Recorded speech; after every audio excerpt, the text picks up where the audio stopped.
이야기할 때 부활은 어떤 자의 개념에서 나온다 그랬죠? 죽은 자라는 개념 속에서의 부활의 개념이 나온다. 그래서 부활을 이야기할 때는 죽은 자라는 이 개념이 녹이지 아니하고서는 절대 부활을 성경대로 말하는 부활이 아니라는 거죠. 죽은 자에서 나오는 개념이 부활이기 때문에 왜? 죽은 자가 바로 부활이에요. 죽은 자가. 왜? 죽은 자만이 부활하기 때문에. 그렇기 때문에 죽은 자의 개념에서 나오는 부활을 말하지 아니하는 부활은 성경에서 말하고 있는 부활은 아니다 하는 거예요. 그래, 그런 부활을 말하는 것이 굉장히 많아요. 그러면 아까 우리가 누구 목사의 어떤 부분을 이야기한다 그랬지. 그것을 꼭 틀리니 옳으니 그걸 떠나서 과연 성경이 이야기한 부분이 맞는가 하는 부분 잠깐 살펴보려고 그래요.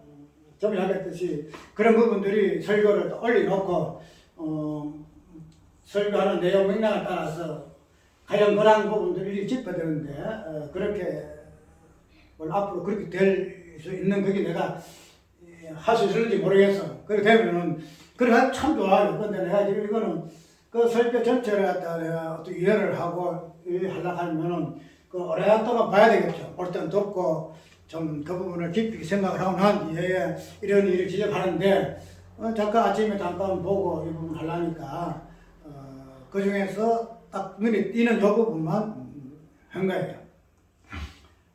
그 설교에서 이제 그 설교하지 말고 우리 첫 번째 설교에서의 그 설교 내용 보면은 아까 오전에 설교했던 것대로 부활의 개념을 죽은 자의 개념 속에서는 절대 찾지 않아요. 왜냐하면 죽은 자가 이제는 부활하기 때문에 죽은 자가 부활하기 때문에 이 부활의 개념을 죽은 자의 입장에서 부활을 이야기를 절대 안 해요. 그렇기 때문에 그런 부분을 보게 되면 1차적으로 부활을 이야기하더라도 죽은 자의 어떤 개념에서 나오는 부활이 아니기 때문에 성경대로의 부활이 아니다 하는 이 부분은 우리가 먼저 딱 우리가 인지해야 돼요. 아예 그러한가?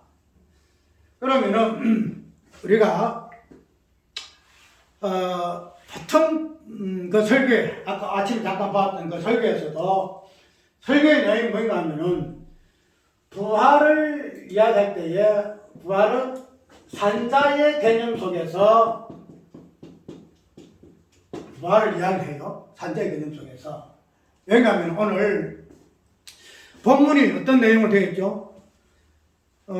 사두개인들이 와서 예수님에게 묻잖아요. 묻는데 그 묻는 요지가 뭔가 하면은 한 사람의 여자가 있는데 성경에 그걸 고엘 바람이 안 해. 고엘 무슨 뜻인지 알아요?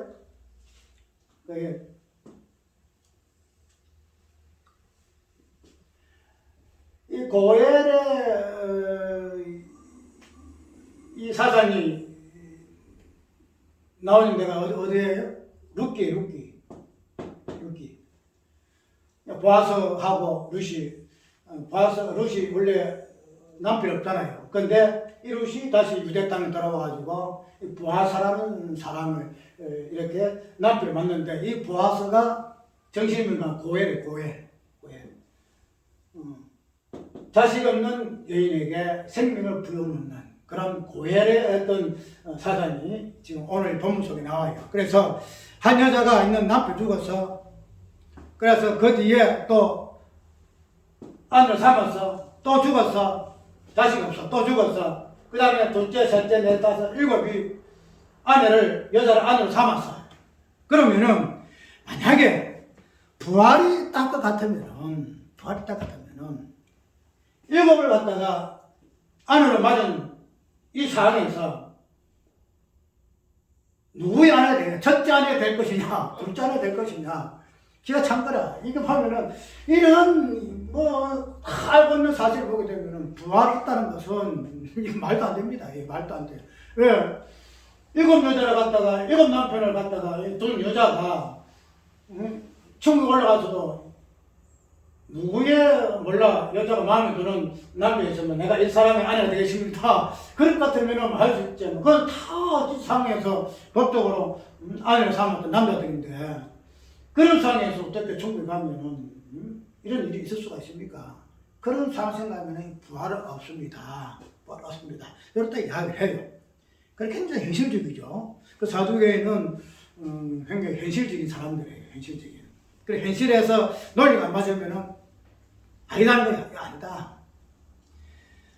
그런 부분에서 예수님께 나왔어요. 나왔을 때에 그 마태복음 보면 어떻게 이야기하냐면 너희들이 성경도 모르고 하나님 능력도 모른다. 이렇게 이야기하고 있어요. 모른다. 그래서 오해하였도다 이렇게 이야기하는데 부활에 대해서의 성경이 말하고 있는 모든 내용은 부활이다. 하나님의 능력은 당신들이 말하는 하나님 능력이라고 그러지. 그럼 하나님의 능력은 그것도 하나님 알아요. 하나님. 그런데 하나님은 알되 하나님은 어떤 하나님으로 아는가 하면 하나님은 말할 때 부활을 어떻게 할 수 있는 그런 하나님 아니다 이래요. 그래서 하나님의 능력은 부활을 통해서 나타나는데 너희들이 부활이 없다 함으로 인해서 하나님 능력 모른다. 하나님 능력은 성경은 부활, 하나님 능력도 부활. 그 너희들이 부활 없다 하면은 성경도 모르는 것이고 하나님 능력도 모르는 것이다 이렇게 이야기를 하고 있어요. 그래서 그게 쭉 나올 때에 다른 거 다 제쳐놓고 37절에 어떤 말씀을 가지고 어떻게 이야기하고 있는가 하면 하나님은 죽은 자의 하나님 아니요 38절 산자의 하나님이시라 산자 하나님이시라 이렇게 이야기하면서 36절에 보면은 아브라함 하나님이요 이삭 하나님이요 야곱의 하나님이시라 이 부분을 인용하면서 하나님은 어떤 하나님인가를 이야기를 지금 하고 있다는 거죠. 그래서 여기서 보게 되면은 하나님은 죽은 자의 하나님 아니고 어떤 자의? 산자의 하나님으로 지금 이야기를 지금 하고 있다는 거죠. 그런데 여기에서 이 본문을 가지고 이야기하는 부분이 뭔가 하면 하나님은 이 본문 속에서 이야기하는 것대로 산자의 하나님이다. 이래요. 산자의 하나님. 왜? 본문에 있는 그대로 산자의 하나님이다. 이렇게 이야기하고 있기 때문에 그 부분을 왜 이야기하고 있는가 하면은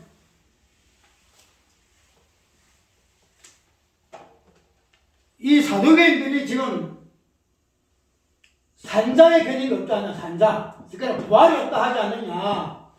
부활이 없다 하기 때문에 우리 하나님은 너희들이 부활이 없다 하는 죽은 자 하나님 아니고 산자의 하나님이다 하는 부분으로 하나님을 결론적으로 산자의 하나님으로 이야기를 지금 하고 있어요. 이유가 뭐냐면은 하나님은 저 부활이 없다 하는 부분에서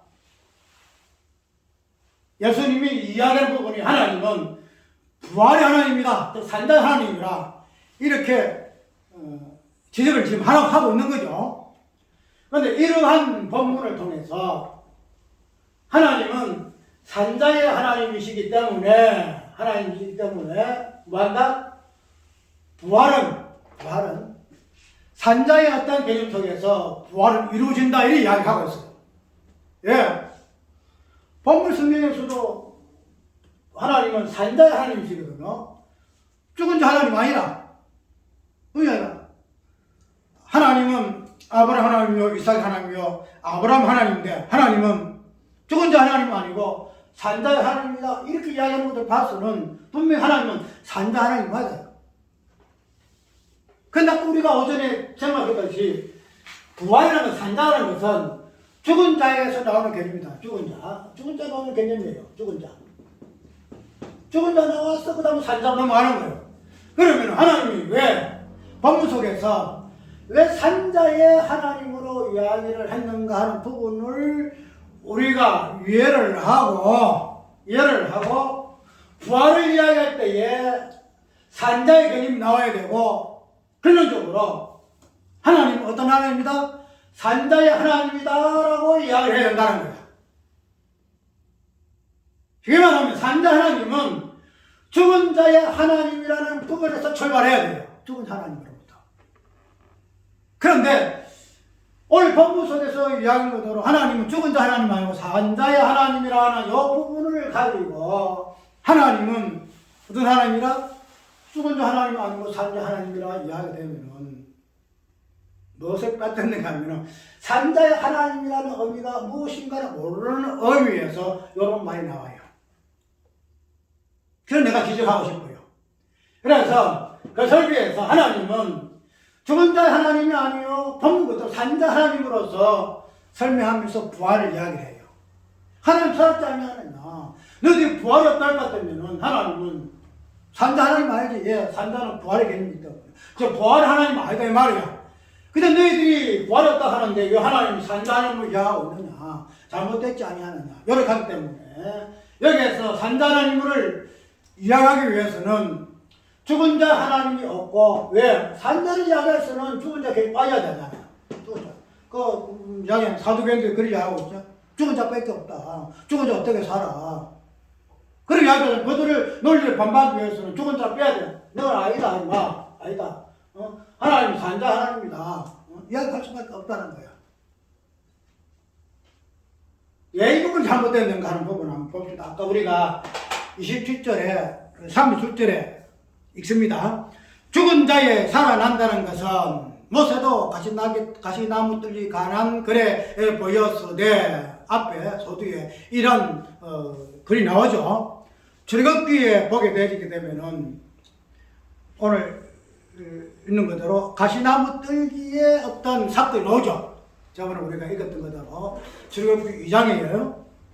2장인가 3장인가 보게 되면은 모세가 미디안에서 하나님 만나요. 만났을 때에 뭐 이상하게 가시나무 뜰 가는데 불이 붙잖아요. 불을 부분을 통해서 하나님께서 어떻게 나는 아브라함 하나님이야. 나는 이삭 하나님이야. 나는 야곱의 하나님이야. 이렇게 이야기를 해요. 이야기하는데 오늘 본문 속에서의 이 부분을 인용을 하면서 출애굽기 이 3장에 있었던 그 사건을 어떻게 이야기하고 있는가 하면은 죽은 자에 살아난다는 것이라는 것을 표현하고 있어요. 오늘 본문이잖아요. 죽은 자에 살아난다는 것은 그거 단순하게 출애굽기 3장 1절에 가시나무 뜰기에서 하나님 횃불을 불이 붙게 하시는 그 사건을 통해서 모세를 통해서 하나님 이스라엘 백성들을 출애굽을 시켜서 가나안으로 인도하는 그러한 부분에서 출발을 가시나무 뜰기로의 사건으로 이야기를 하고 있다는 거죠. 그런데 우리는 그런 것을 통해서 하나님이 이스라엘 백성들을 출애굽에서 이스라엘 백성들을 뽑아내는 것을 우리 이해하잖아요. 그래서 출발하거든. 그래서 모세의 소명이 있어요. 우리가 이때까지 가시나무 뜰기의 이 사건을 단순하게 출애굽하는 이스라엘 백성들 출애굽하는 그 사건의 의미에서 그 부분을 전 모세께서 모세의 소명으로 이야기하고 그래서 이스라엘 백성들이 출애굽을 했다 하는 것을 이야기했어요. 누가? 아브라함 하나님, 이삭 하나님, 야곱의 하나님이다. 그분을 이야기하고 있어. 그런데 우리가 오늘 이 본문 속에서 분명히 부활을 논할 때 예수께서 말씀하신 인용하는 부분이 이 부분이에요. 어떤 부분이? 가시나무 뜰기 가운데서 모세가 하나님 만나는 것. 이 부분을 이야기하는데 이 부분을 첫 출발을 어떻게 해요? 죽은 자 가운데서 죽은 자에 살아난다는 것. 죽은 자에 살아난다는 것. 이렇게 지금 이야기하고 있어요. 죽은 자에 살아난다는 것. 우리가 이때까지 출애굽기 3장을 통해서 모세가 가시나무 뜰기 가운데서 여호와의 불을 보았네. 그래서 여호와의 이름을 알았네. 그래서 하나님께 이스라엘 백성들을 모세에게 출애굽 시킬 소명을 주었네. 그런 부분으로 봤는데 이런 부분을 그 사건을 예수님은 어떻게 해석을 해요? 어떻게? 죽은 자의 살아나는 것으로 해석을 하고 있다는 거죠. 죽은 자의 살아나는 것으로. 단순하게 모세가 여호와의 가시나무 뜰기 가운데 불을 본 것의 개념이 아니고 이것을 죽은 자가 살아나는 것을 보여줄 사건으로 지금 이야기하고 있다는 거예요. 그러면 왜 이걸 죽은 자의 살아나는 것으로 그 사건을 표현하고 있을까? 우리가 지금 모세가 하나님 앞에 그 사건을 통해서 하나님께서 모세를 부른 이유가 뭐예요? 이스라엘 백성들을 애굽에서 빼내는 거예요. 빼내는 거예요. 그러면 우리가 단순하게 애굽에서 이스라엘 백성들이 때가 되면 403년 후에 이렇게 나온다. 이렇게 이야기하지만은 저번에 얘기했죠. 애굽을 하나님의 이스라엘 백성들을 왜 애굽으로 집어넣었을까? 뭐 때문에? 애굽으로 체질화하기 위해서. 그래서 많은 사람들이 저번에 우리가 대구 어떤 설교 드렸잖아요. 체질화됨으로 인해서 뭐가 되지 못한다? 여호와의 군대가 되지 못한다 그랬거든요. 근데 하나님께서는 성경이 그렇잖아요.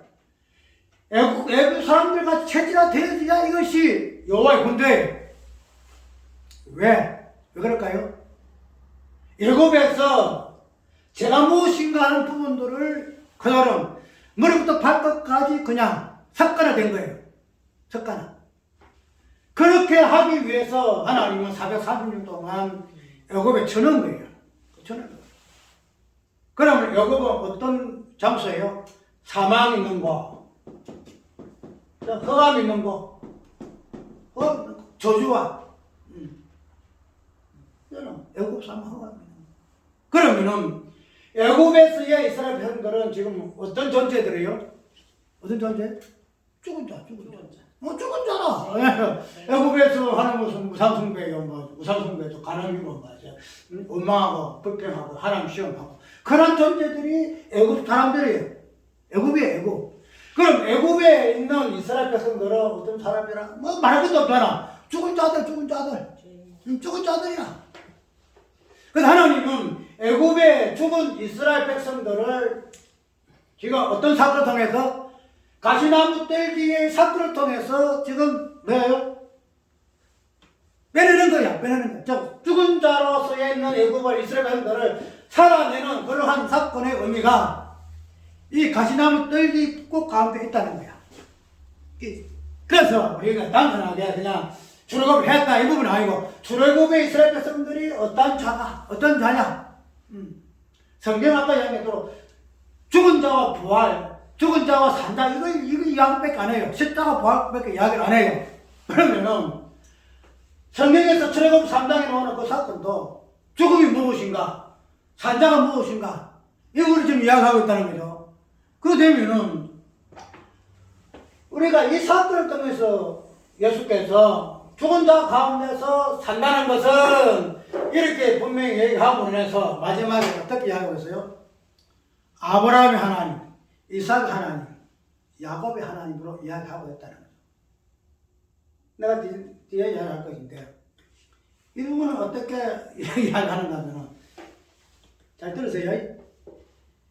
하나님께서 아브라함에게 언약을 썼다. 야곱이 언약했다. 그 다음에 누구에게 언약했다? 이삭에게 언약했다. 이를 이야기하고 있어요. 언약이라는 것은 자 우리가 언약을 이해할 때에 뭐가 언약인지를 몰라요. 뭐가 언약인가? 언약을 말을 하지만은 뭐가 언약인지 말을 못해. 뭐가 언약인가? 언약 맞아. 계약이거든. 계약은 뭐가 있어야 돼요? 쌍방. 자, 하나님 언약에서는 하나님과 사람이 있어야 돼요. 하나님과 사람. 그러면 언약을 아브라함의 언약에서 언약을 맺었다. 그러면 이 아브라함의 언약에서 이제 누구에 넘어가요? 이삭에 넘어가요? 그러면 이삭에 넘어가기 위해서 아까 얘기도 언약은 쌍방인데 한쪽 편이 죽으면 언약은 무산돼요. 그렇죠? 우리가 계약에도 마찬가지잖아요. 모든 법적인 부분에서도 뭔가 계약이 되어지고 연결되기 위해서는 상방간이 살아야 돼요. 법적으로. 그건 한쪽이 없어지게 되면은 계약 자체가 무효가 되는 거예요. 그러면 아브라함의 언약이 이삭을 넘어가기 위해서는 뭐가 돼요? 아브라함이라는 이 사람이 어떤 자가 돼야 살아있어야 된다. 그래요. 살아있어야 된다. 이 이야기예요. 살아있어야 된다. 왜? 아브라함 죽으면 어떻게 돼요? 아브라함과의 언약이 맺었던 이 자체가 뭐가 된다? 없어진다. 그러면은 하나님은 아브라함에게 언약했던 이 언약이 살아있으려 하면은 아브라함이 살아있어야 된다. 그래서 그 살아있는 아브라함이 이삭에게 다시 갱신되어진다. 갱신되어진다. 그래서 이 아브라함이 살아있는 이 성물에 대해서 갱신된 이 언약이 이삭으로 넘어간다. 넘어간다. 그럼 이삭이 또 야곱으로 넘어가기 위해서는 어떻게 되어야 한다? 야곱이 살아있어야 한다. 왜? 아까도 설정을 가면 언약은 쌍방이 살아있어야 된다. 이걸 이야기하고 있어요. 쌍방이 살아있어야 한다. 그러니까 아브라함과 언약이 이삭에 넘어가기 위해서는 저 아브라함 언약은 이삭이라는 언약은 아브라함 언약 똑같아요. 아브라함 언약 다르고 이삭 언약 다르게 아니거든요. 똑같은 거. 그러면 아브라함이 맺었던 언약 내용과 이삭의 언약의 내용이 똑같은데 이 아브라함 언약의 내용이 이삭에 넘어가기 위해서는 뭐예요? 아브라함이 살아 있어야만이 하나님 아브라함과 맺은 언약이 유효하여서 이삭에 갱신되어진다. 이런 이야기. 일반적인 상황에서 맞아요. 그런데 아까 이야기한 대로 언약이라는 것은 우리가 이 부분을 모르니까 좀 그런 엉뚱한 소리를 조금 하는데 언약이라는 것은 아브라함의 언약이라는 것은 이 자체를 보게 되면은 산자의 개념은 하나도 없어요. 산자의 개념. 우리가 저번에 아브라함의 언약이 어떻고 이삭의 언약 잠깐 비장처럼 더듬었지요. 자, 아브라함과의 언약을 맺을 때에 하나님이 아브라함 볼 때 아브라함 어떤 사람이었어요?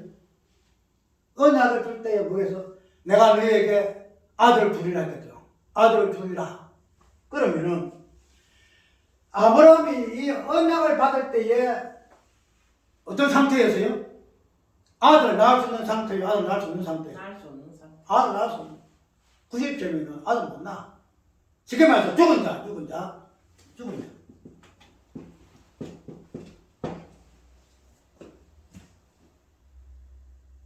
언약에서 죽음이라는 요 개념을 빼게 되면은 언약 자체가 성립되지 않아요. 아브라함이가 언약을 받을 때에 자기 자신이 죽은 상태라. 하나님 왜 아브라함을 언약의 첫 번째 대상으로 삼으셨는가 하면은 아브라함이 죽은 자이기 때문에 하나님은 아브라함과 언약을 맺어요. 살아있으면은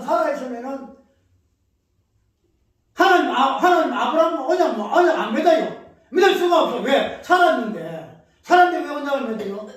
산자는 하나님밖에 없어. 산자는 하나님밖에 없어. 죽은 자로 통해서만 하나님은 당신이 언약을 맺어요. 그러면 언약의 뿌리는 뭔가 하면은 죽은 자. 그러면 그러한 언약의 어떤 계약이라는 어떤 법정 형식에 따라서 계약은 풀 맞아요. 서로 쌍방하니까. 그래서 언약이라는 것은 살아있어야만이 언약의 어떤 언약 그 자체가 성립되기 때문에 그 성립이 언약이 계속 이어지기 위해서는 죽어서는 안 되고 살아있어야 된다는 것을 설정할 수밖에 없다는 거예요. 일반적인 언약 갱신법이 그래요. 쌍방한 허용을 죽은 자가 아니고 살아있어야 된다는 거예요. 그건 일반적인 계약의 어떤 형식이에요. 이 세상의 사람들의 형식이다 이 말이죠. 근데 하나님의 언약의 방식은 살아있는 자하고 절대 언약 안 맺어. 절대 안 맺어. 어떤 자로? 죽은 자와 하나님의 언약을 맺어요. 죽은 자. 이삭도 마찬가지예요. 이삭의 전체 사역이 뭐예요? 모리아 산에 자기가 죽잖아요. 죽은 자의 언약을 그대로 이어받았기 때문에 이삭도 모리아 산에서 죽음이라는 형태의 속을 가지고 언약의 본질 드러내는 인물로 이삭이다. 야곱 어떤 자예요? 또라잖아. 태어날 때부터 밥꿈치를 잡은 자. 밥꿈치 잡은 자. 마귀가 여자의 후손을 바꿔주려 상해하는 그런 의미에서 예. 그러니까 아브라함 하나님, 이삭의 하나님, 야곱의 하나님은 뭔 하나님이야? 뭔 하나님? 산자의 하나님이 아니고 죽은 자의 하나님, 죽은 자 하나님. 이해가요? 죽은 자 하나님이야, 죽은 자 하나님. 산자 하나님 아니에요. 산자 하나님. 그럼 왜 죽은 자가 아니고 산자의 개념을 이야기했을까? 지금, 아까 얘기했던 산자는 어디에서 나온다 그랬죠? 산자는 죽은 자 개념에서 나와요. 그래서 지금 바리새인 사두개인들은 지금 어떤 존재예요? 죽은 자들이에요. 죽은 자들. 그들은 죽은 자들이에요. 그래서 하나님은, 예수님은 죽은 자들의 입장에서 산자가 어떤 자냐? 그들이 진정으로 생각하고 있는 죽은 자로서의 죽은 자일 것 같으면은 왜요? 하나님은, 예수님은 하나님 갖다가 죽은 자 하나님으로 이야기했을 거예요. 그런데 그들은 진정한 죽음이 무엇인가를 모르는 자이기 때문에 죽은 자로서 나오는 산자의 개념으로서 하나님은 산자의 하나님으로 이야기를 할 수밖에 없더라 이 말이에요. 그렇게 되면 우리가 하나님을 갖다가 죽은 자의 하나님이 아니고 산자의 하나님으로 말을 할 것 같으면은 바리새인들과 똑같아. 사두개인들과 똑같아. 왜? 왜 그래요? 우리가 모든 성경의 사고방식들은 영리에 영리. 하늘의 생각과 땅의 생각이 다르듯이 우리 인간의 생각과 하나님의 생각이 달라요. 언약이라는 이 개념도 일반적인 계약 방식은 쌍방간의 사례에서야 이 언약은 체결돼요. 맺을 수 있다는 거죠. 그런데 하나님의 방식은 그렇지 않다는 거죠. 하나님의 방식은 어떤 자예요? 죽은 자가 있을 때만 하나님은 언약을 맺어요. 언약. 그런데 그런 부분에서 진정한 죽은 자의 본질을 가지고 하나님은 어떤 자로 이야기하고 있죠? 산자의 개념으로 하나님을 계시하고 있다는 거죠. 그들은 아까 사두개인들은 어떤 자들이죠? 사두개인들은 죽은 자가 아니에요. 왜 그럴까? 왜 그들은 죽은 자가 아닐까요? 산자의 개념에서만 나오는 개념이 죽은 자예요. 그런데 그들은 산자의 개념이 없다는 거죠. 산자의 개념이. 왜 부활이 있어? 왜 부활이 있어? 죽으면 끝이야. 그러므로 해서 그들에게는 산다 가능이 부활의 개념이 없기 때문에 진정한 죽은 자로서의 산자의 개념을 이해 못하는 거야. 그래서 하나님은, 예수님이 뭐라고 했어요? 예수님은 진정한 죽은 자의 개념 속에서 나오는 산자의 하나님이시다. 산자의 하나님이시다. 그래서 언약이라는 것은 죽은 자의 개념 속에서만 나오는 산자의 하나님으로 오늘 본문은 이야기를 하고 있다는 거죠. 자, 그러면 여기에서 아까 왜 설교가 잘못되어 있는 하는 부분은 설교 자체가 죽은 자와 산자의 개념에서의 언약의 본질적인 부분들이 무엇으로부터 언약은 지켜되는가 부분을 모르기 때문에 이 산자의 개념만 이야기할 수밖에 없다는 거예요. 그 이유가 언약이라는 것은 죽은 자하고는 믿을 수가 없고 살아있어야만이 언약은 갱신되어지고 효력이 발생하니까 죽은 자는 없고 오직 산자밖에 없으니 하나님은 산자의 하나님이다. 이런 이야기. 그렇게 되면 아까 이야기대로 산다는 것은 죽음에서 죽은 자에서 또 나오는 그 개념 자체가 아예 설정이 안 돼요. 아예 시작도 안 한다는 거예요. 그래서 내가 설교가 아니다. 단순하게 뭐 부활을 이야기하고 언약을 이야기하고 그 중에서 산자 하나님을 이야기하니까 그것이 부활이라 이렇게 이야기하면 그렇지 않다는 거죠. 부활이라는 것은 죽은 자의 개념 속에 나오는 산자의 개념 속의 개념이기 때문에 이 산자 하나님으로서의 그 하나님은 아까 얘기한 언약이라는 요 행태를 입고 표현되어지고 계시되어지는 하나님의 의미이기 때문에 언약으로 그 부분에서 아브라함이 어떠한 자인가, 이삭이 어떤 자인가, 야곱이 어떠한 자인가 그런 부분들은 죽은 자의 어떤 관점에서 언약을 보았기 때문에 죽은 자가 빠진 그 언약 자체에 나오는 산자의 하나님이라는 그 의미가 얼마나 비생명적인가 그 부분들이 나온다는 거예요. 근데 이해하잖아. 성경대로 십자가 없는 부활을 노래하고 막 기뻐하고 즐거워할 때가 많다는 거예요. 이제 오전 설교에 들어갈 죽은 자라는 개념 자체를 아까 우리가 3일이라는 관계 속에서 한번 살펴봤죠. 3일, 4일간. 단순하게 이런 숫자 노름으로 우리가 생각할 수 있겠지만은, 그러나 분명히 예수님의 어떤 그 십자가와 부활의 사건 속에서 사흘이라는 개념 속에 나왔기 때문에 십자가 부활의 어떤 개념을 이 사흘이라는 개념 속에서 우리가 이해를 해야만이 정확하게 이해가 되죠. 그러면 아까 사흘간의 이 부분에서 죽음, 그 다음에 죄, 이 부분들이 사흘이라는 이 날짜 속에서 안에서 어울리고 막 뒤집게 미스다고 하는 부분인데, 자, 우리가 죄라는 개념 속에서 죽음이 보여지고 죽은 자의 속에서 이 사흘이라는 이 개념 속에서 예수님의 어떤 모습을 볼 것 같으면은 우리가 아까 창세 후에 어떤 죄의 개념은, 그 다음에 죽음의 개념은 하나의 헛상일 수밖에 없다. 무슨 말인가 하면은 창세 전의 실상을 통해서 그 죄와 죽음을 이해하지 못하고서는 뭐예요? 그게 바로 무슨 죄예요? 그게 윤리와 도덕적인 죄, 윤리와 도덕적인 죄.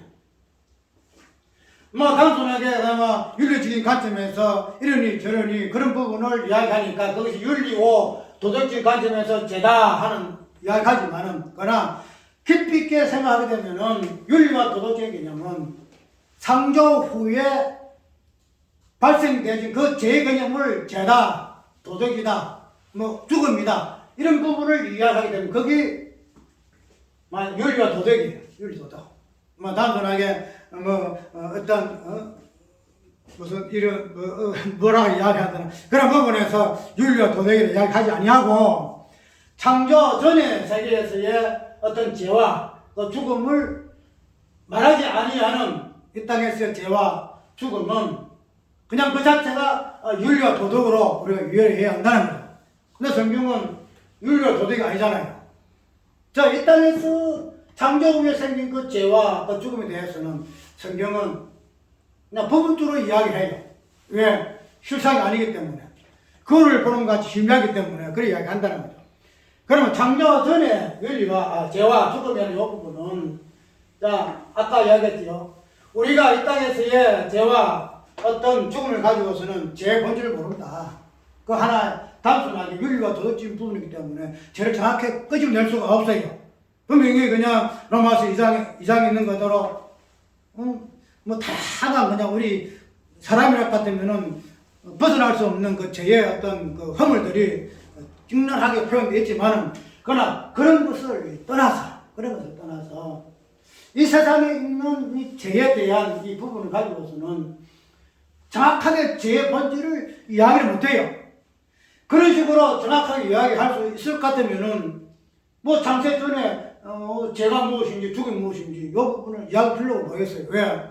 창세 후에 죄만 가지고도 충분히 죄가 무엇인가 죽음이 무엇인가 사망이 무엇인가를 우리가 충분히 알기 때문에 창세 전에 이야기를 할 필요가 없어요. 근데 아까 이야기하고 모든 것들은 하늘로부터 내려오거든요. 빛들은 아버지로부터 내려온다는 거야. 그러면은 이 땅에 뭐 부재지 모든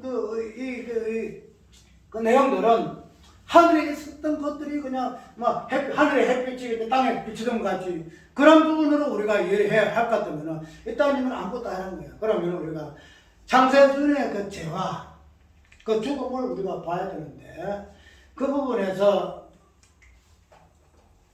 한마디로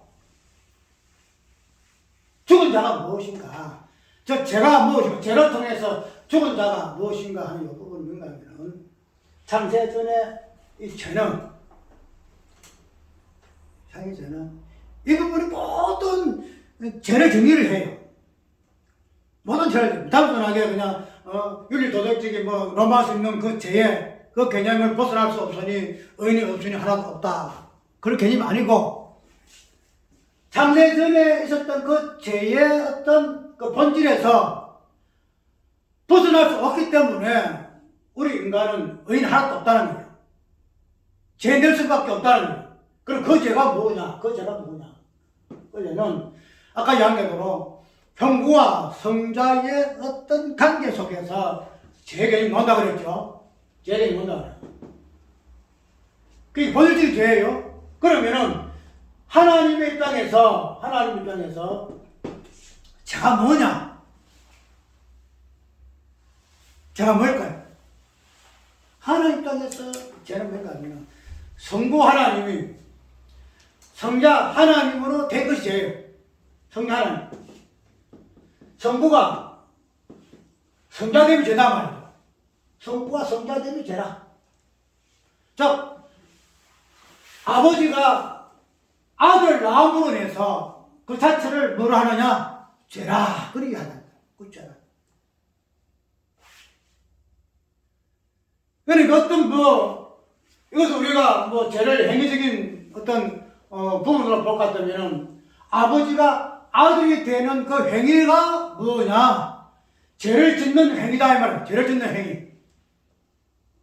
그거 되면은 이 부분에서 우리가 창조 아담이가 선악과를 따먹고 안 따먹고 그것을 죄 출발점으로 이야기하는데 이런 부분에서 우리가 죄 본질을 이야기하게 되면은 그건 죄가 아니에요. 죄가 무엇인가 하는 이 부분을 드러내는 거죠. 쉽게 말해서 성자가 선악과 부분을 이야기하다 성자가 뭐예요? 나는 성자가 싫어. 내가 성부 아버지 될래야. 그것을 죄라 그래요. 쉽게 말해서 선악과 따먹는 거예요. 선악과 따먹는 거. 무슨 말인가 하면은 성부 하나님 성자는 어떤 존재예요? 신성에서 인성을 입는 행위예요. 그러면은 인성을 입으므로 말미암아 뭐 해야 돼요? 죽음이라는 것을 면할 수가 없다는 거죠. 그럼 선악을 따먹는 이유가 뭐예요? 나는 죽기 싫다는 거거든. 나는 죽기 싫어. 그럼 나는 하나님 입장에는 성자가 나 성자 되기 싫어. 맞아. 나는 성자보다 성부가 좋아. 그래서 성자됨을 거부하는 것이 아담과 하와의 입장에서는 선악과 따먹는 행위야. 죽기 싫다는 거지. 성자가 나는 하나님으로서 내가 왜 인성을 입어야 돼요? 내가 왜 사람이 되어야 돼요? 나는 사람 되기 싫어요. 인성 싫어요. 나는 신성 사람이 되고 싶어요. 그 부분을 고집하는 것이 선악과 따먹는 아담은 창조 후에 아담과 하와 하는 행위에 말이다. 이기죠. 그러면 우리가 창조 전의 세계에서 그 죄는 성부가 성자됨에 하나님이 성부와 성부에서 아들됨으로 인해서 제가 발생하거든요. 그러면은 그 부분으로서 우리가 이 땅에서 제가 들어왔는데 그러면은 오늘 우리가 죽은 자라는 이 부분은 죽은 자는 뭘까요? 죽은 자. 아까 이야기대로 우리가 내가 성분별을 하고 뭐하고 해서 내가 죄이다. 그래서 내가 강요해 주고 줄 수밖에 없다. 그래서 우리가 죄를 이야기할 수밖에 없죠. 이 땅에 있는 죄는. 그러나 우리가 이 땅에서 우리가 죄인되면 뭔가 하면 우리가 아들됨이에요. 아들.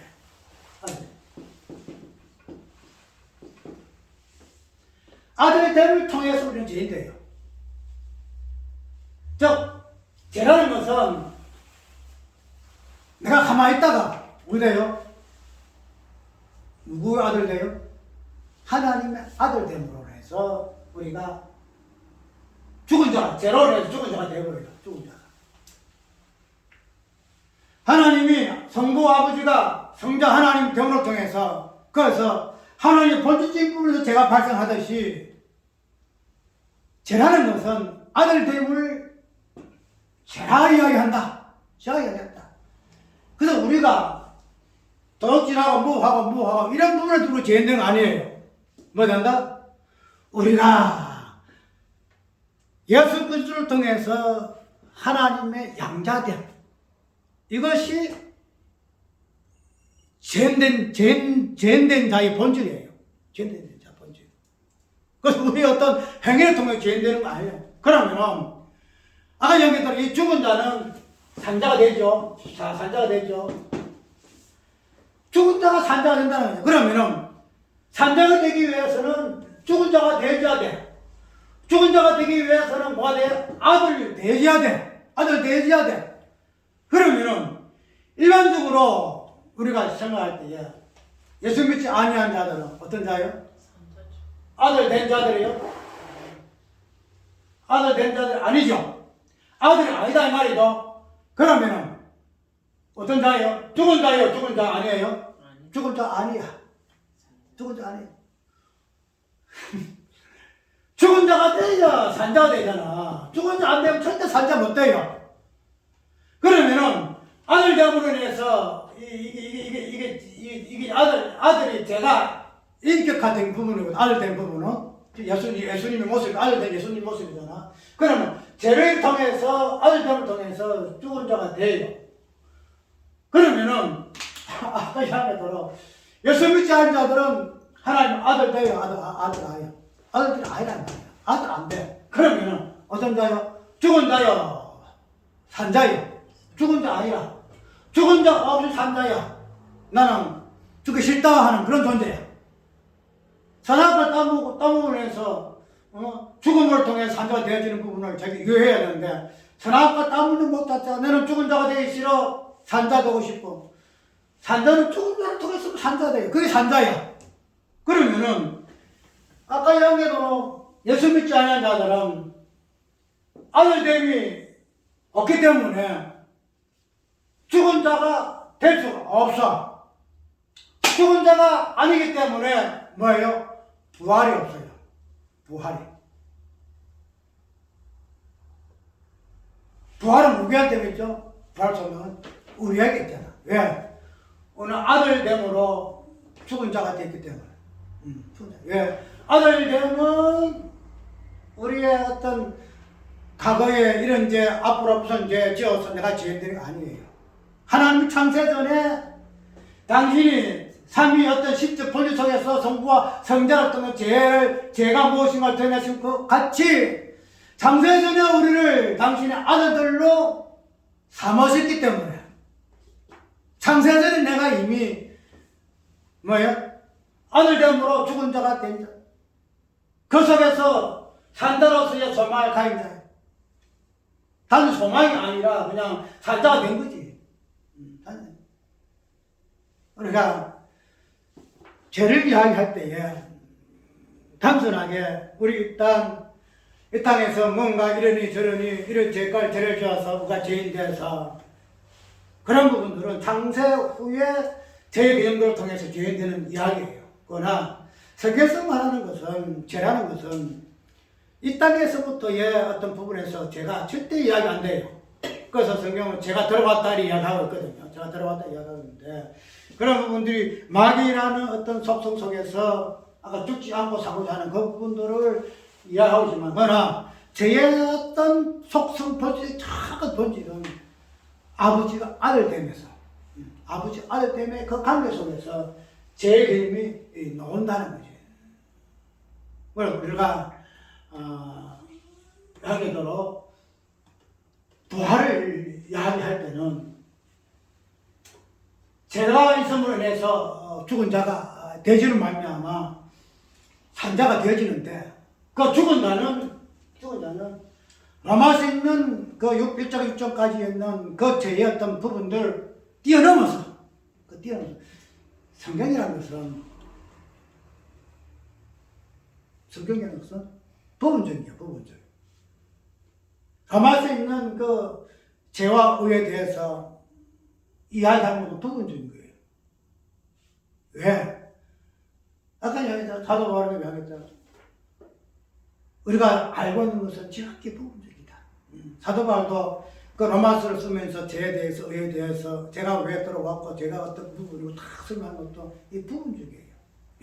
이 땅에 있을 때의 이야기, 이 땅에 있는 것들은 이 땅에 있는 문화와 환경과 배경과 그 문자적인 어떤 표현을 통해서 설명하기 때문에 굉장히 부분적인 심이에요. 그러나 그걸 뛰어넘어서 상세 전에 있었던 그 죄의 모습들은 이러한 부분들을 통해서 우리가 정확하게 이해 못하는 부분도 알게 해요. 그래서 죄라는 것은 아들됩니다. 아들됩니다. 그런 부분들이 이 땅에서의 나타난 윤리와 도덕적인 관점에서 죄의 모습을 가지고 죄야. 너는 죄를 해서 정죄받고 죽은 자야. 그걸 통해서 너희들은 부활할 수밖에 없는 자야 하는 것으로 논리적으로 이야기하고 있다 뿐이지 진정한 성경에서의 말하고 있는 산자로서의 죽은 자, 죽은 자로서의 산자, 이 부분은 예수님과 아버지와 아들의 관계 속에서의 이 부분이 어떻게 증명되어지고 있는가. 그래서 산자와 죽은 자의 어떤 그 부활의 모습들이 하나님의 어떤 본질 모습 속에서 정확하게 드러나는 것으로 이야기하고 있는데, 어쨌든 부활이라는 것은 죽은 자의 부활이기 때문에 죽은 자라는 혀 개념을 정확하게 이해를 해야 부활이라는 것이 무엇인가를 우리가 이해를 한다는 거죠. 그래서 이 부분에서 우리가 아까 1장의 로마서 고린도서 12장 볼 것 같으면은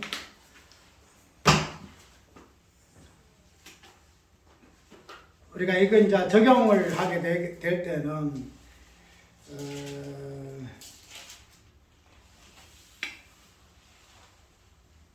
참 아이러니하게도 우리의 어떤 로마서 6장을 한번 볼까요? 오늘 6장을 보게 되면 참 뭔가 딱 빠져나오면 되겠는데 로마서 6장에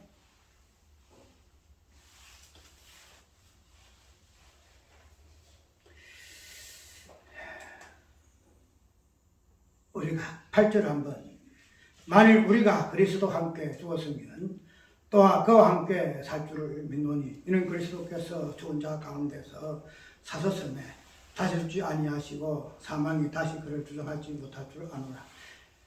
알미노라. 8절에 이런 말씀이 있죠. 만일 우리가 그리스도와 함께 죽었으면 또한 그와 함께 살 줄을 믿노니 이렇게 이야기하고 있고 9절에 보면은 사망이 다시 그를 주장하지 못할 줄을 알미노라.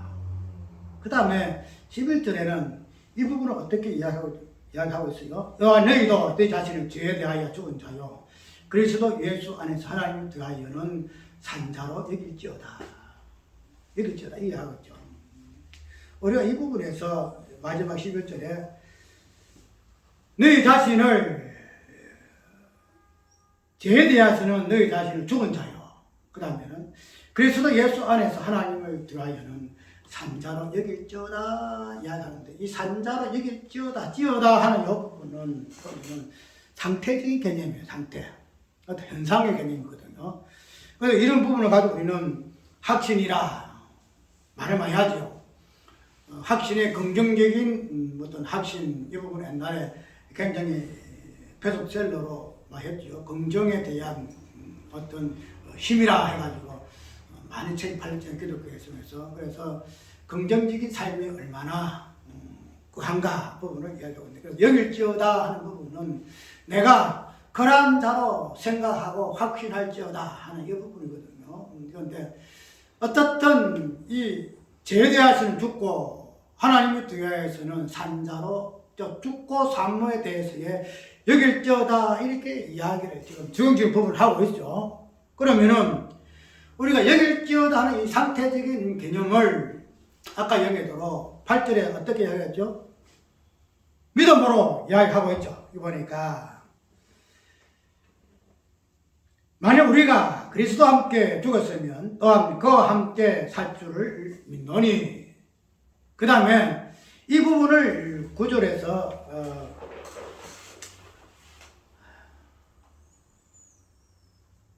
어떻게 또 표현하고 있죠? 사망이 다시 그를 주장하지 못할 줄을 알미로라. 이 두 표현에서 죽음과 사망이 주장하지 못하는 부활에 대해서 믿고 알므로서 표현하고 있잖아요. 예수 그리스도께서 죽으심을 너희가 믿지 아니하느냐? 믿지 아니하느냐? 그 다음에 예수 그리스도께서 다시 사망이 그를 주장하지 못할 줄 너희가 알지 못하느냐? 이 부분에 대해서 여길지어다 이야기하고 있다는 거예요. 여길지어다 상태적인 그 개념을 믿음과 알미라는 표현으로 하고 있다는 거죠. 예수께서 십자가에 죽으셨다. 죄에 대하여 죽으셨다. 그렇기 때문에 사망이 다시 그를 주장하지 못할 줄을 너희가 알지 아니하느냐? 그걸 너희들이 어찌하라? 여길지어다 하고 여길지어다 하고서 너희들이 그렇게 된 것을 여길지어다 이리 하라고 했다는 거예요. 이 적용적인 부분이거든요. 우리가 죄에 대하여 죽고 어떻게 의에 대하여 살 것인가 하는 이 부분에 대해서 근본적인 부분에서 예수께서 죽으셨다. 그렇기 때문에 다시 사망이 그를 주장하지 못하고 생명에 의해서 막론하실 것으로 너희가 알아라. 그런 부분에서 너희가 여기라 얘기하고 있다는 거죠. 우리가 보통 이야기하잖아요. 믿음이란 것이 무엇인가? 믿음이란 뭔가? 요한복음에 보게 되면은 믿음이란 것은 아버지 하나님과 그 아들 예수 그리스도를 아는 것이 영생이야. 영생이 아니야. 알에 대해서의 영생의 관계성. 그 다음에 우리가 믿음에 대해서는 갈라디아에서 보면 쭉 그다음 로마서도 마찬가지로 증거하는 것도 부분에서 왜 우리가 어떤 것을 믿을 것이냐? 예수께서 죽으시고 부활한 것을 믿어라. 믿어라. 그 부분에서 여길지어다 하는 표현으로 오늘 본문은 하고 있다는 거죠. 그러면은 우리가 고린도전서 15장을 보게 되면은 어떠한 내용으로 부활을 이야기하고 있죠? 아까 우리가 오전에 읽었던 그 본문의 내용을 쭉 넘어서 부활에 대해서 어떤 부활을 하고 있는가 하면은 몸에 대한 부활로 이야기하고 있어요. 죽은 자의, 오전에 제목은 죽은 자의 부활을 쭉 살펴봤는데, 이제는 그런 죽은 자의 부활이 어떠한 모습으로 부활되어지는가 하는 부분을 몸을 통해서 이야기 좀 하고 있어. 몸에 대해서. 그래서 몸의 형체가 다르고, 그 다음에 물고기 형체도 다르고, 별의 형체도 다르고, 모든 사물의 형체가 다르다. 이래서 우리 각 사람의 몸도, 육신의 몸도 있고 영의 몸도 있다. 그래서 우리의 부활이 마지막으로는 어떻게? 몸의 부활로 나타날 것으로 이야기를 하고 있어요. 그런데 이러한 몸의 부활이라는 이 부분을 이야기할 때에 맞아, 우리가 마지막에 데살로니가 전서에 있는 후서에 있는 마지막에 우리가 예수 그리스도의 형상으로 화하여, 맞죠? 예수 그리스도의 형상으로 화하여 무엇으로 된다 하나요? 고린도 후서가 있는 건 잘 모르겠어. 근데 마지막에 우리의 몸이 그리스도의 형상으로, 그 영광스러운 형상으로 화하는 것으로 이야기를 지금 하고 있잖아요. 그게 이제 몸의 부활의 마지막 모습이에요. 그래서 우리가 공동으로 이끌려 예수님께서 당신의 몸이 변화하셔서 인간스러운 몸으로 변화하셔서 어떻게 해요? 하늘 올라가셨죠. 그와 같이 우리의 몸도 영광스러운 몸으로 변화하여 올라갈 것이다. 이렇게 이야기를 하고 있는데, 그런 부분을 15장에서 사도 바울은 죽은 자의 부활을 이끌어낸 후에 이 죽은 자의 부활이 우리 몸에서 어떠한 형태로 나타나는가 하는 부분으로 이야기하고 있는데, 이것이 뭐예요? 적용적인 부분이에요. 왜 그런가 하면은 우리의 부활, 우리의 모든 것은 우리의 몸을 통해서 드러나는 내용들이거든요. 구원도 뭐예요? 우리가 몸이라는 이 어떤 실존이 있기 때문에 구원의 개념이 우리가 이해가 되잖아요. 아, 내가 구원받아. 내가 구원받기 위해서 일을 해. 마지막에 내가 천국에 갈 거야. 나의 존재를 통해서 구원이라든가 하나님 은혜가 주신 모든 것들을 이해를 해요. 그 중심이 뭐예요? 나 자예요. 나 자. 내 몸이에요. 그러면은 우리가 부활이라는 이 부분, 십자가의 죽음도 그렇고 부활이라는 이 부분도 그렇고 어디에서 이 부분이 구체화되어야 돼요? 구체? 몸이라는 이 기간을 통해서 이런 실전을 통해서 우리가 부활이 무엇이고 십자가 죽음이 무엇인가 이렇게 보여지게 될 수 있다는 거예요. 보여진다는 거죠. 사도 바울이 이런 부분을 가지고 나는 어떻게 축복이 되면 나는 날마다 죽노라 이야기하죠. 난 날마다 죽노라 이야기한다. 그러면 우리가 이 몸의 부활이라는 것은 부활은 아까 죽은 자에 대한 부활이죠. 죽은 자에 대한. 죽은 자라는 이 부분을 가지고 죽은 자, 죽음의 이 부분을 가지고 산다 이 부분을 한번 몸이라는 이 개체를 통해서 우리가 한번 살펴보자고요. 자, 아담이가 처음에 참 행위를 벌어나가서 생명이 되므로 인해서 아담이 어떤 역할들이 되지 쭉 나와요. 쭉 나오는데 그 역할 중에 아담이가 하나님 아담 앞으로 뭘 데리고 와요? 하나하나 사물을 데리고 오죠. 그래서 뭐 쉽게 말하면 소도 데리고 오고 뭐도 데리고 오고 뭐 다 데려와요. 뭐 강주에 그냥 모든 종류들 다 들어가는 마찬가지로 다 들어가요. 들어갈 때에 앞으로 할 때에 하나님이 아담이 어떻게 이름 짓나 하는 것을 보는 거예요. 왜? 이름을 지어야 그 사물이 실존하거든요. 그래서 아담이가 하나님이 그 앞으로 데리고는 어떤 사물을 보고 이름 너는 소야, 너는 돼지야, 너는 사자야, 너는 호랑이야, 너는 노루야, 너는 염소야. 이런 식으로 해가지고 이름을 다 지어줘요. 뭐 이런 이름이 지음식으로 이름 부르는 이름인지 그건 내가 모르겠어. 그러나 어쨌든 이름이 부여가 되어져요. 그러면은 이름을 부여한다는 이 부분은 무슨 의미예요? 실존이라는 이 부분을 가능케 하는 능력이에요. 그러니까 이름이 부여줘야 뭐 돼요? 그 사물이 실존되지거든요. 행체를 이루고 되지는 거예요. 그러면은 이 아담의 능력은 왜? 하나님의 형상으로서의 그 건cep이에요. 하나님의 형상으로서. 하나님만이 뭐예요? 이름을 부여할 수 있는 근원적인 존재거든요. 왜? 스스로 있는 분이기 때문에. 스스로 있는 존재이기 때문에 있는 존재를 무엇으로 이름을 부여함으로 인해서 실존케 할 수 있는 분이 우리 하나님이시다 이 말이죠. 그러면은 아담이가 모든 사물에 이름을 부여함으로 인해서 실존케 했다 하는 것 자체가 아담의 능력이 어떤 능력인지 우리가 충분히 알 수 있다는 거예요. 그게 바로 하나님 형상이란 말이죠. 우리가 뭐 그걸 다 떠나서 하나님의 형상이라는 이 부분은 하나님의 어떤 모든 것들 닮은 존재거든요. 그게 우리 인간이에요. 그런데 어떻게 됐죠? 우리 인간이 죄를 범함으로 인해서 죄가 들어오면서 모든 것이 그냥 전에는 그냥 하나님 주시는 그런 은혜로 만나면 뭐 이런 그 수고하고 땀 흘리고 안 해도 뭐 살았어요. 생명 유지돼. 그래서 뭐 천년도 살고 뭐 969세가 제일 많이 살았나? 무슨 셀러? 이렇게 오래 잠수했어. 그런데 제가 들어오면서 말로 주주주주요 100세 요새 100세가 많아. 100세까지 수명이 줄어든다는 거지. 수명이 줄어들었다는 것은 뭐예요? 죽으면 무엇 때문에요? 죄에 대해서 모든 것이 퇴화되는 거예요. 퇴화되는 거예요. 능력 자체가 하나님의 어떤 실존을 이 뿌림을 부여하여 하나님의 어떤 형상까지 우리 인간은 존재했는데 이 자체가 죄로 인해서 하나하나 하나님 퇴화되는 퇴화. 지금 능력이 퇴화돼.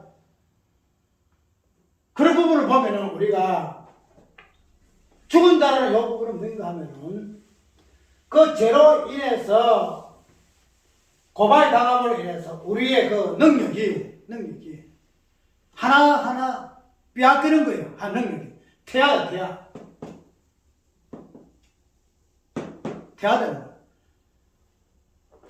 우리가 왜 성경에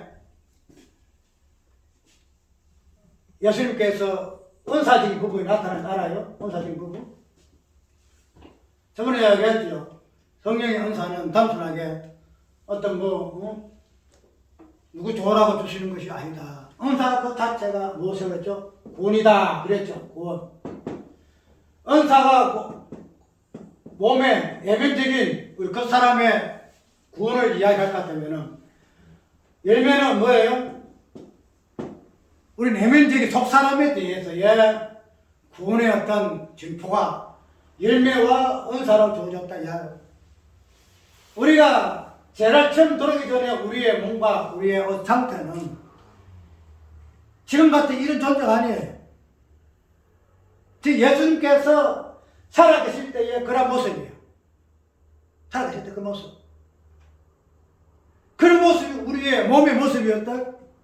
그런데 그런 모습이 죽은 자가 되기 때문에 질병이 들기도 하고 조금만 아파도 중이 산이 하고 그냥 뭐 들고 저거 들어가서 그 다 죽잖아. 그래서 우리가 몸이 부활이라는 것은 몸의 회복이에요. 몸의 회복. 전에 아담이가 가졌던 하나님 형상으로서의 몸의 기능들이 다시 회복되어져서 그의 몸을 무궁하면 예수 그리스도예요. 예수 그리스도께서 질병 알아셨어요? 예수 그리스도께서 특별하게 질병이 있어가지고 아파서 끙끙대고 이런 분이 있었어요? 그냥 피곤하시고 인간 육체는 약함이 쌓였다는 것 뿐이지 그런 드러내고 어떤 질병에 대해서 그런 거 없어요. 왜? 그러셨기 때문에 왜요? 질병을 수유하시고 고치시고 몸의 부활이라는 것은 우리가 죽은 자의 부활로 토대를 해서 마지막에 모든 구원이 몸을 통해서 성취가 되어지고 십자가도 몸을 통해서 구현되어지고 마지막에 부활도 몸을 통해서